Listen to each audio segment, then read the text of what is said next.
नमस्कार, मैं डॉक्टर आशीष आर्या एमबीबीएस। आज हम बात करेंगे कि अगर हमें डायबिटीज़ है तो हमें एक दिन में कितनी कैलोरी लेनी चाहिए। हमारे खाने में 3 ऐसी चीज़ें होती हैं जो हमें कैलोरी देती हैं। इनके नाम होते हैं कार्बोहाइड्रेट, प्रोटीन और फैट।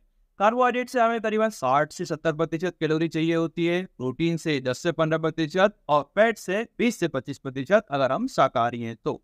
डायबिटीज में हमें एक दिन में 1200 से लेकर 1500 कैलोरी की आवश्यकता होती है, यानी जितना सामान्य लोग खाना खाते हैं उससे 20 से 25% कम। यानी अगर सामान्य व्यक्ति 4 रोटी खा रहे हैं तो हमें 3 रोटी खानी चाहिए। एक दिन में एक सामान्य व्यक्ति 8 रोटी खाते हैं तो हमें एक दिन में 6 रोटी डायबिटीज में खानी चाहिए। डायबिटीज में अगर हम एक दिन में 1200 कैलोरी लेते हैं या 1500 कैलोरी लेते हैं, उसे हमारा शरीर आराम से एडजस्ट कर सकता है। लेकिन हमारे खाने में प्रोटीन से कैलोरी का प्रतिशत है वो 10 से 15% ही होना चाहिए।